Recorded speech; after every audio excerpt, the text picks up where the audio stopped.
वैकुंठ धाम शांत चिर नवीन आलौकिक कमल के पुष्पों से ढकी झील के पास माता लक्ष्मी भगवान विष्णु के चरणों में बैठी थी। रात का समय था। वहाँ पर अंधकार नहीं, केवल एक गुड़ उजाला। माता लक्ष्मी ने धीरे से पूछा, प्रभु आप पिछले कुछ समय से मौन क्यों हैं? क्या पृथ्वी पर कुछ गंभीर हो रहा है? भगवान विष्णु ने आंखें खोली। गहरे नील वर्ण नेत्रों में एक विचित्र व्यथा थी। देवी, आज मैं तुम्हें एक कथा सुनाऊंगा। यह कथा है एक आत्मा की जो धर्म, प्रेम और मोह के जाल में ऐसे फंसी कि मृत्यु के बाद उसे दंड मिला, जिसे सुनकर स्वर्ग भी कांप उठा। लक्ष्मी का मुखमंडल गंभीर हो गया। कौन थी वह आत्मा प्रभु? विष्णु बोले, वह कोई और नहीं, एक रानी थी, अत्यंत धार्मिक परंतु भीतर से छल से भरी। और वह सजा जो उसे यमलोक में मिली, वह स्वयं यमराज ने भी कांपते हुए दी। त्रेता युग की बात है। उत्तरी भारत के एक राज्य की रानी थी मंद्रावती। बाहर से वह धर्म आत्मा प्रतीत होती। हर दिन मंदिर में पूजा करती, ब्राह्मणों को दान देती और अपने राज्य में धार्मिक अनुष्ठान करवाती, परंतु भीतर से वह अहंकारी थी। अपने पुण्य कर्मों के बदले ईश्वर से कुछ चाहती थी। वह चाहती थी अमरता, और इसके लिए उसने भक्ति का सौदा बना लिया। वह कहती, मैं हर दिन 100 तुलसी पत्र चढ़ाती हूँ, इसीलिए मुझे 100 वर्षों का जीवन मिलना चाहिए। उसका दान भी स्वार्थी था। वह चाहती थी कि यश फैले, उसका नाम अमर हो। उसने सच्चे प्रेम को भी नहीं समझा, उसे मोह, वासना और स्वार्थ में जोड़ा। लक्ष्मी चकित हुई। इतना पूजा और दान के बावजूद भी वह अधर्मी थी। विष्णु बोले, देवी, धर्म जब दिखावे में बदल जाए तो वह अधर्म हो जाता है। प्रेम जब स्वार्थ का रूप ले ले तो वह पाप बन जाता है। मंद्रावती की मृत्यु एक असाधारण दिन हुई। उस दिन उसने 108 दीप जलवाए थे, 51 ब्राह्मणों को भोज कराया था। उसे पूरा विश्वास था कि स्वर्ग उसके लिए खुल चुका है, परंतु जब उसकी आत्मा निकली, उसे कोई देवदूत नहीं लेने आया। यमदूत आए, क्रोधित मुख से ज्वाला फेंकते हुए। उसने चिल्लाया, मैंने तो धर्म किया है, मुझे स्वर्ग क्यों नहीं? यमदूत बोले, तेरे धर्म में मोह था, तेरे पुण्य में स्वार्थ। तूने तुलसी चढ़ाई पर मन में वासना रखी, तूने दान दिया पर भीतर से अहंकार परोसा। लक्ष्मी ने भयभीत होकर पूछा, फिर उसे कहाँ ले जाया गया?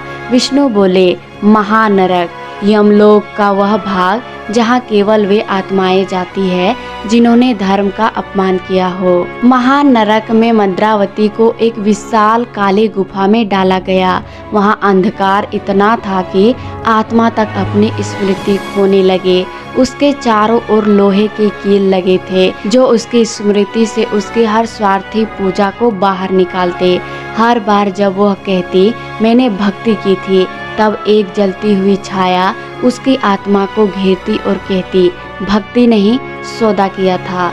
उसकी आत्मा चीखती, विलाप करती, मुझे क्षमा करो प्रभु, पर वह पुकार स्वयं उसके ही बनाए भ्रम से टकराकर लौट जाती। वहाँ समय नहीं था, केवल तपती प्रतीक्षा थी। न जल, न शांति, न प्रकाश, केवल वही छाया जो उसके पाखंड को सामने लाती रहती। माता लक्ष्मी की आंखें छलक उठी। क्या कोई उपाय नहीं था उसे बचाने का प्रभु? विष्णु बोले, देवी, नारद मुनि ने भी यमलोक जाकर प्रार्थना की थी कि उसे कुछ समय का तप देकर अवसर मिले, पर यमराज बोले, जो धर्म के नाम पर अधर्म करे उसे छोड़ा नहीं जाना चाहिए। और तब स्वर्ग की सीमाओं पर एक कंपन हुआ। इंद्र, वरुण, कुबेर सबने कहा कि अगर यह आत्मा क्षमा पा गई तो धर्म का अस्तित्व ही न बचे। स्वयं ब्रह्मा ने कहा, धर्म से बड़ा कोई नहीं, यहाँ तक कि प्रेम भी नहीं, अगर वह स्वार्थ में लिपटा हुआ हो। माता लक्ष्मी ने भयभीत होकर विष्णु का हाथ पकड़ लिया। प्रभु, यह कथा केवल एक आत्मा की नहीं है, यह तो संसार के लिए चेतावनी है। विष्णु बोले, इसीलिए आज मैंने यह कथा तुम्हें सुनाई, क्योंकि संसार में अनेक मंद्रावती हैं जो धर्म को नकाब बना चुकी है। सच्चा धर्म वह है जिसमें मोह नहीं, त्याग हो। सच्ची भक्ति वह है जिसमें अपेक्षा नहीं समर्पण हो। देवी, जब तुम धन की देवी हो तो यह समझना आवश्यक है कि दान से बड़ा भाव है और भाव से बड़ा कुछ नहीं। कुछ युगों के बाद विष्णु ने कहा, वह आत्मा पुनः जन्म लेगी, इस बार एक साधारण स्त्री के रूप में।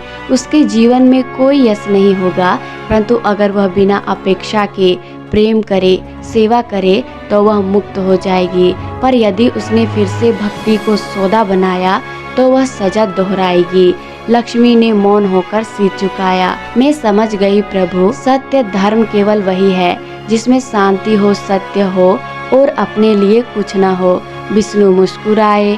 अब यह कथा तुम्हें अपने भक्तों को सुनानी होगी ताकि वे भी समझ सके कि मोक्ष केवल मंदिरों में नहीं, हृदय की सच्चाई में है। यह कथा प्रेम, पाखंड, धर्म और सच्चे समर्पण पर आधारित एक गहन पौराणिक संदेश देती है।